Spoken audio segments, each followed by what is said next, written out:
Today, we're talking about DMCA, and in particular, what it is, why we're talking about it, how it affects Beat Saber content creators, and how it can affect you as well, and also some changes to the channel moving forward. So stay tuned while we have a bit of a discussion about it, and yeah, let's chat about music copyright. So I haven't really prepared like a script or anything for this video. I haven't even like got my lights on or anything. So just super casual video of me just kind of like talking about this stuff and like, yeah, explaining some things to you guys because I think this is important for everyone to be aware of, especially if you are any sort of content creator, especially if you're a Beat Saber content creator, because this will affect you. But yeah, what is DMCA? So DMCA stands for the Digital Millennium Copyrights Act, which was a law brought in around 1998 to protect music companies from people essentially stealing their music and yeah, ripping it off and trying to sell it as their own. It also protects like other things like art and stuff like that and movies and all sorts of things. So it is a good law because it protects artists, and I think that is very important that artists get paid for their work. But as the internet has changed since 1998, we have things like TikTok, social media, you know, Spotify, which didn't exist back then. The landscape of music and content creation and media has changed so much since then. So we get things like Twitch streamers who will stream games and might have music playing in the background, or we have music games like obviously Beat Saber, we have Just Dance, we have Osu. There's lots of music games as well. So when you play a song on Spotify or you purchase that song like from a CD or to play it digitally, you have the right to play that song by yourself and to be listened to personally in a personal environment. You do not have the right to play that song in a public space, especially not in a cafe or something like that. You don't have the rights to that. A lot of cafes and businesses have to buy a special license to be able to play that music. But when it comes to Twitch streaming or YouTube, you do not have the right to broadcast that music to others. And this is where the kind of issue has popped up lately. These music companies are sending, you know, DMCA takedowns to Twitch, being like, we found your streamers playing this music. We are going to issue a DMCA takedown, which I guess is saying we own that music, remove this content, or we will sue you. So that's what's been happening lately. It's happened in the past a few times, but lately the pot is being stirred quite a lot. You know, Twitch are getting a lot of these emails from, in particular, the RIAA, which is a music, I guess, publisher company. And so they're kind of attacking Twitch, being like, you do not have the rights to play this music. Your content creators don't have the right. Take it down, or, you know, bad things will happen. So Twitch are kind of like, I guess, freaked out and send an email out to a bunch of Twitch streamers saying, you know, these are the laws around music copyright. If you don't have the right to play music, don't play it on Twitch. And yeah, so the only solution they've pretty much provided is to delete all your past streams, delete all your clips, which is really frustrating. So yeah, like this is the position we're at. So it's a little bit frustrating because Twitch have known about DMCA for a long time. They know the laws, and what they do is essentially mute parts of your Twitch streams to kind of, I guess, try and protect you, which I guess doesn't work 100%. It doesn't protect you for clips, and their recognition tools may not work as well as what the music companies are using, so you're not 100% protected from these DMCA takedowns. My understanding is that these music companies get like these bots to go through and check like all the Twitch streams and clips, and then they find songs that they own and they issue those DMCA takedowns to Twitch. Twitch then go, all right, we've got a takedown. We then contact the streamer, and then we get a strike against our account. So when you have, this is my understanding, and once you have 3 strikes on Twitch, your account is banned. And so that's very terrifying. Like for me, like streaming is my career, so the thought of getting banned for like music copyright is like really scary. So that's why I've been a little bit stressed out and defeated lately. But anyway, that's the scenario around it. But what's also scary is that these music companies could go through your channel and find like 3 or 4 or 5 songs in a row, and that's like 5 strikes. So you can get insta-banned pretty much from these DMCA takedowns. So that's where DMCA is getting a little bit scary. Like, I've always been aware of DMCA, but I guess it's becoming riskier and riskier to stream music copyrighted content on Twitch because the music companies are being more aware of it and they're starting to take a lot more action. But I get really frustrated with Twitch because they haven't like released any anything to help content creators. So YouTube, they have a copyright system in place. So when I upload a Beat Saber song to YouTube, it gets checked by their copyright system, and YouTube go, yep, this song is owned by so-and-so, and they get to copyright claim it, which happens with 95% of my videos. They copyright claim it, and then all the ad revenue goes to that music publisher. So like, yep, that's fine, we're getting the money. People get to see what song it is in the description, so that's fine. And like 99.9% of the time, like it works. They're happy with it. I'm happy with it. Occasionally you might get a song that is blocked, and very, very rarely you might get a copyright strike on YouTube. And same thing, once you get 3, you are banned on YouTube.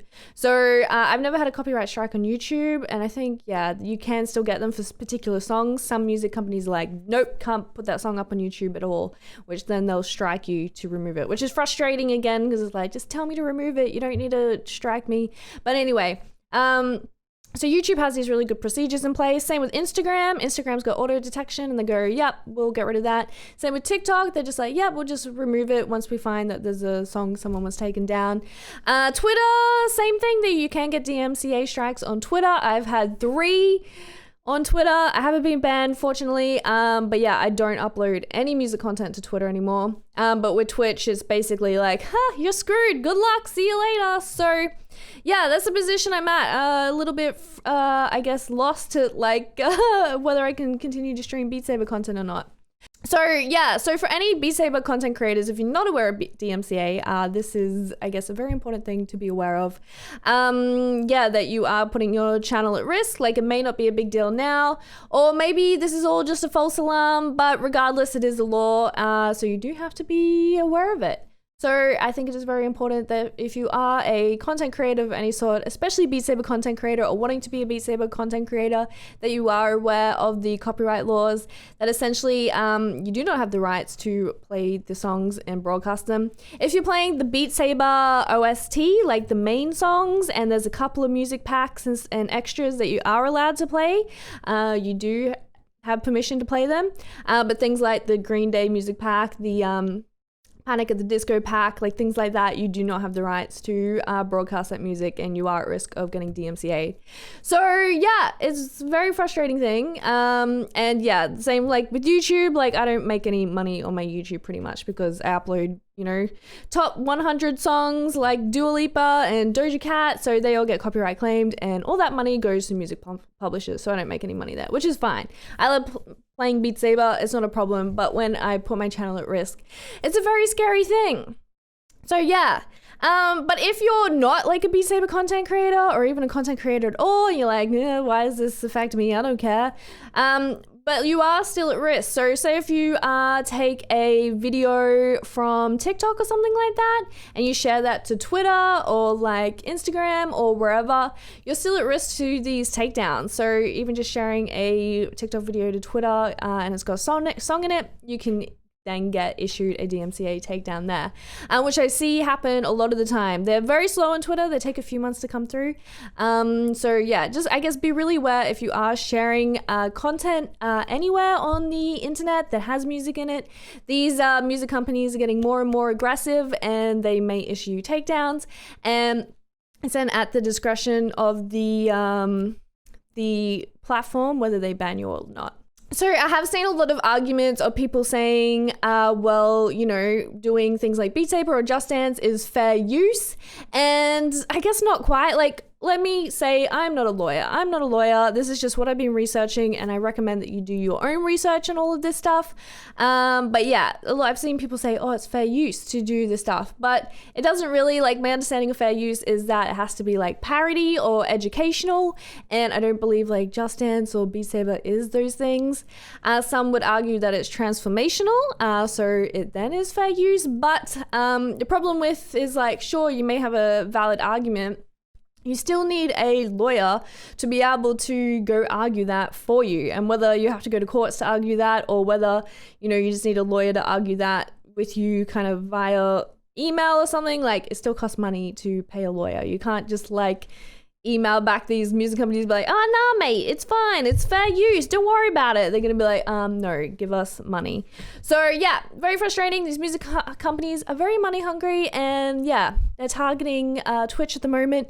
And yeah, so I stream a lot of Beat Saber on Twitch, and I stream my main games on Twitch. Like Twitch is like, I guess, my main form of income really. So yeah, I just want to be like really transparent with you guys and talk about the problems, and I guess have a little bit of a rant. But I guess mostly just update you guys on the plans moving forward. Like, I love Beat Saber. I very much love Beat Saber, and I do still want to continue to play Beat Saber. But along with that, I also really love VR, and I love gaming. I've been streaming on Twitch for 5 years. I've been gaming all that time. Like, gaming is very big part of like my, like, I guess my brand and like what I love. But moving forward, you may start to see a little bit less Beat Saber content on the channel. You'll definitely still see regular Beat Saber content, most likely weekly, but you'll start to see a lot more other content as well, most likely VR gaming or like VR kind of unboxings or tutorials and stuff like that. And that's, I guess, mostly one, to protect me, like if I just continue to do Beat Saber and only Beat Saber, it puts me to risk.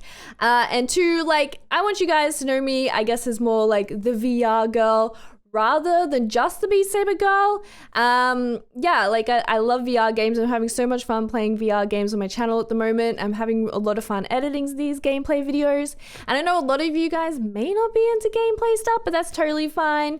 There still will be Beat Saber on this channel, but if you do like gameplay stuff, then please, you know, make sure to check out my new content that I have coming up on the channel. I'd greatly appreciate it, because yeah, it's lots of fun. I love VR, and the gameplay stuff is, yeah, I think pretty fun. But if you're not into that stuff, totally fine as well. I'll still have some Beat Saber for you. I was kind of like flirting with the idea of having like a separate YouTube channel just for gaming, and you may have seen that I did post about having a separate channel, but at the end of the day, I think it's better to keep everything on the same channel. Otherwise it just gets so confusing, and yeah, managing one channel is hard enough. I'd rather have everything on the one channel.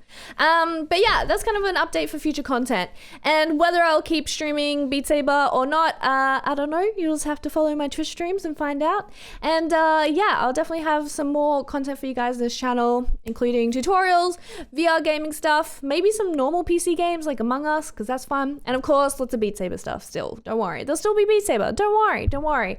I just don't want to, you know, put myself in this Beat Saber umbrella and then, you know, screw myself with music copyright law and then just, yeah, be screwed, you know?